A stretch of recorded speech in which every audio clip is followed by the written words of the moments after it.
It's mid-May, and we've got all of the best news for you coming out of WarhammerFest UK 2019. Plus, we'll tell you why August might be just the most epic month in role-playing game history. All that for you and more on this episode of Geek Room Update.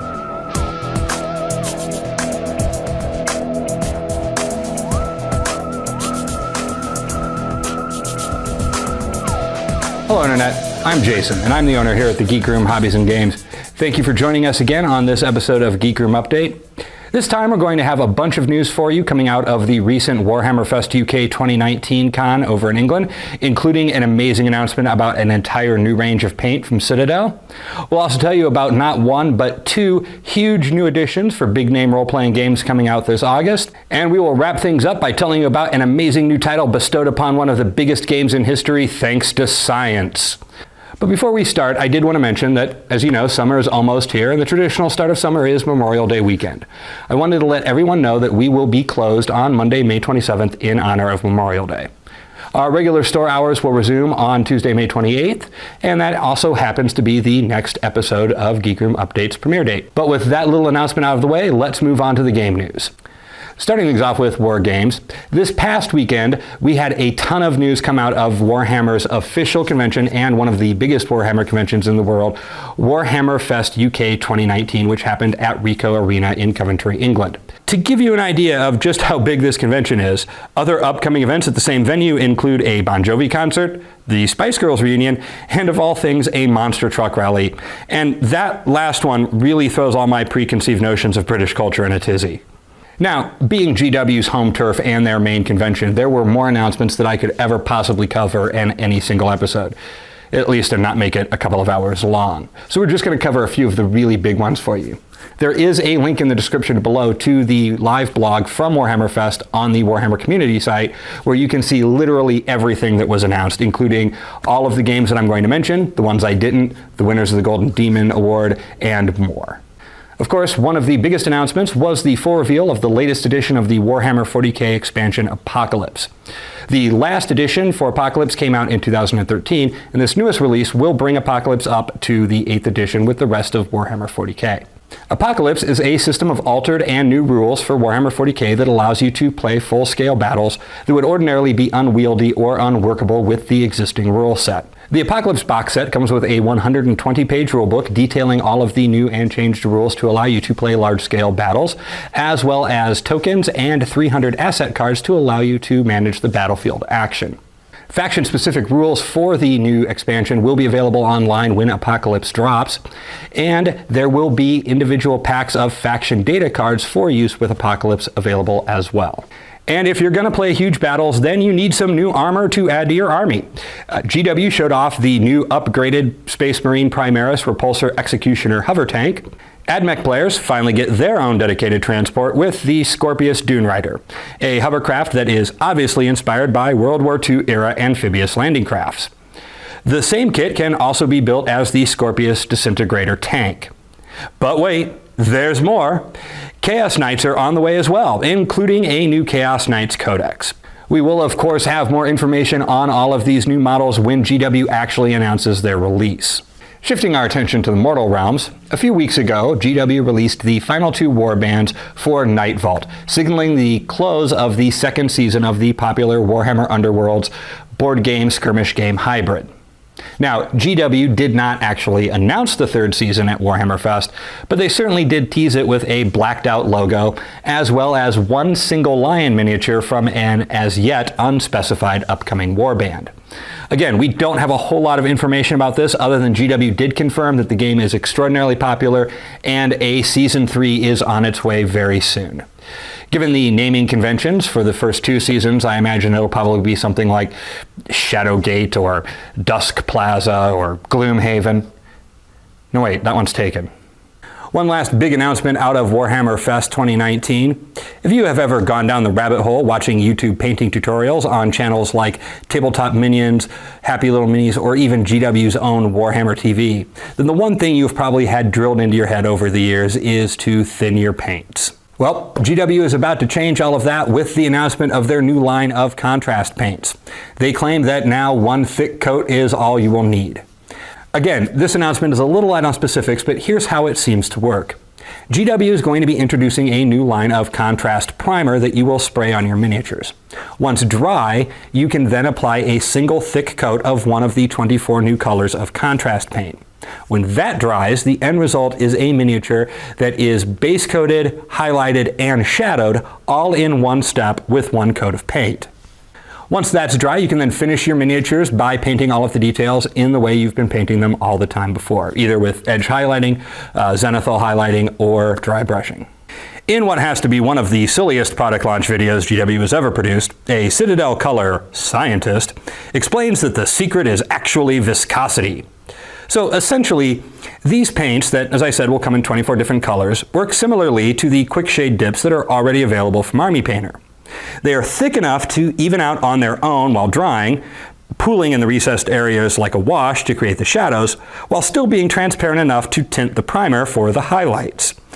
The point is to help hobbyists who are painting large numbers of similar models to streamline their workflow by making the bulk of the work on a model simple, effective, and fantastic looking in just a single step. Now this, of course, will make you finish your work faster, which GW hopes will encourage people to have more fully painted armies. No release date has been announced by GW yet, but trust me, based on the sheer quantity of people who've come into the store asking about these paints in just the 48 hours since they were announced, we will definitely be carrying them as soon as they are available. Moving on to role-playing games. If you've ever watched the Geek Room Update before, then you'll probably know that I started playing RPGs back in the mid-80s with AD&D. And back then, AD&D was king. But as the decade drew to a close, there were a few games that managed to rise above the rest and establish large and loyal player bases in their own right. Games like GURPS, Rifts, Vampire the Masquerade, and Cyberpunk 2020 all managed to break that stranglehold D&D had on the RPG market. Well, there is one other game that belongs on that illustrious list because it was able to take on D&D and Cyberpunk at the same time. And that game just announced this past week a brand new edition, and that game is, of course, Shadowrun. Set 60 years in the future, Shadowrun is your typical neo-noir high-tech dystopia, but with a twist. And that twist is that magic has returned to the world and brought with it not only sorcery, but a whole host of magical creatures like elves, dwarves, and dragons. This allows a Shadowrun game to have an adventure where, say, an elven hacker has to try and steal classified industrial secrets away from a megacorporation whose CEO is secretly a dragon in human form. Interestingly enough, in the lore of the game, the awakening of magic into our modern era and its combining with our high-tech society is referred to as the Sixth World. And as this is the 6th edition of the game, of course they called it Shadowrun the Sixth World. It all gets started next month with the release of the Shadowrun the Sixth World Beginner Box. The new starter set includes everything you need to get started playing right out of the gate, including quick start rules, character dossiers, gear and magic cards, dice, and more. Also in June, the first supplement for the Sixth World will be released. The Neo-Anarchist Streetpedia details the world of Shadowrun with hundreds of entries on people, places, and things you'll want to know about before venturing off into the world. July will see a print version of the No Future Sourcebook covering the culture and society of the Shadowrun world. Then in August, things really get rolling when the Shadowrun Sixth World Core Rulebook, NPC deck, dice, and character minis drop. This fall, we'll see even more releases with new Sixth World Adventures, sourcebooks, and a GM screen on the way. Again, I am super excited for the new edition of Shadowrun. It is a fantastic game and an amazing world, and I cannot wait to see what the new edition has in store.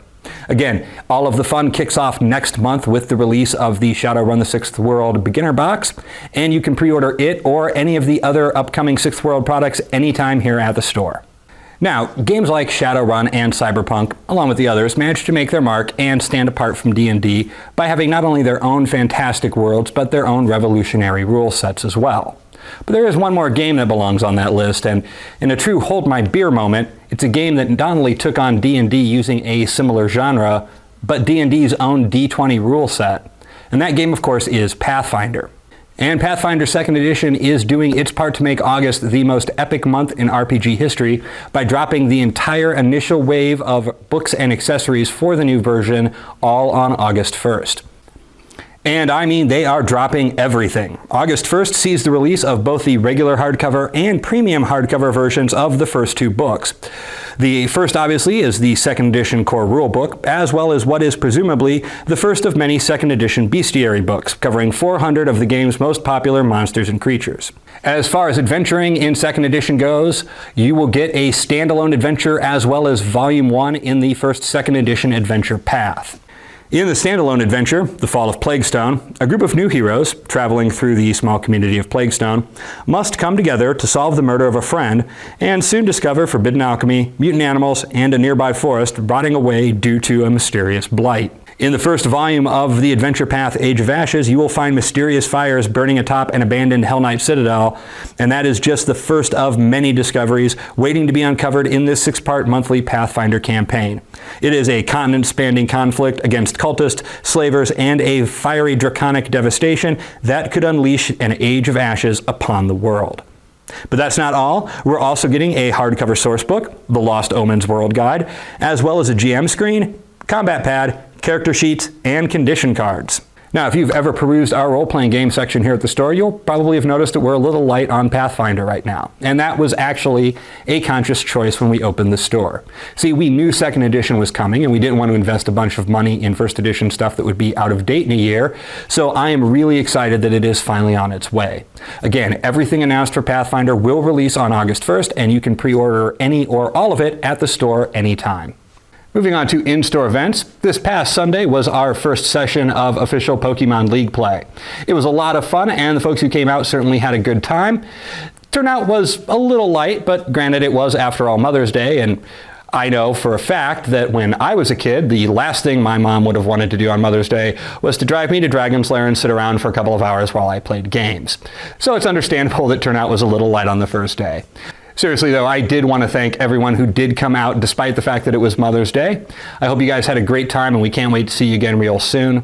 If you'd like to join them, again, we have official Pokemon League play here in the store now every Sunday from 2 p.m. to 4 p.m. Of course, you can get more information or ask questions of the Pokemon professors who are organizing the league anytime by joining the new Pokemon League group on our Facebook page. In other league play news, we've got another league that is about ready to get underway here at the store. Very soon we will be starting our Warhammer 40k Escalation League.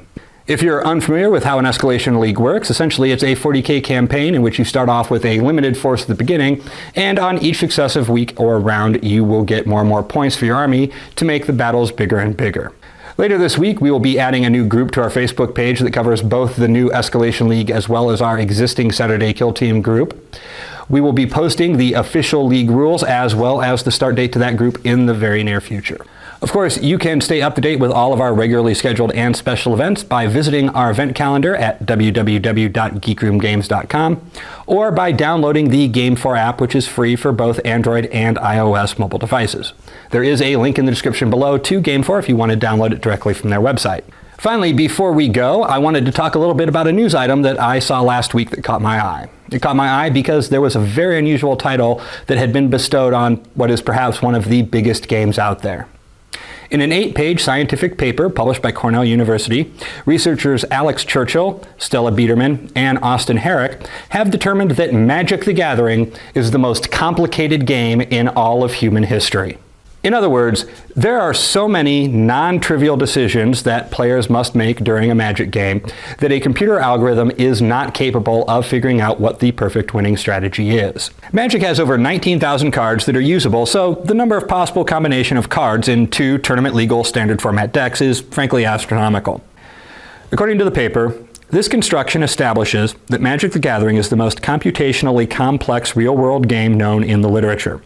In addition to showing that optimal strategic play in Magic is non-computable, it also shows that merely evaluating the deterministic consequences of past moves in Magic is non-computable. And in reading the article, you actually find out that because of how they ran the experiment, it's actually the only real-world game where they can't actually find a perfect winning strategy. Now, I found this news story really interesting and potentially a very important lesson for Magic players out there. And that lesson is this. Regardless of what you may have seen on a tournament Twitch stream or a YouTube tutorial, some Reddit thread, or even what a dude at Friday Night Magic once told you, The research would seem to suggest that there actually is absolutely no perfect, winning, guaranteed, or even optimal deck construction. That there are so many decisions that people make that can affect the outcome that it's impossible for even a computer to find the perfect strategy. And if a computer can't find the perfect strategy, then I certainly know that they haven't. So play what you like and enjoy the game on your own terms. If you'd like to know more, there are links in the description below to not only the study, but if reading scientific papers is not your thing, a couple of news articles that break down the study for you. Well, that does it for this episode of Geek Room Update. Again, thank you so much everyone for watching. If you enjoyed it, please feel free to like, share, and subscribe. Or you can follow us on Facebook, Instagram, and Twitter anytime at Geek Room Games. We will be back in 2 weeks with more gaming, event, and generally geeky news for you. But until then, happy gaming, everybody.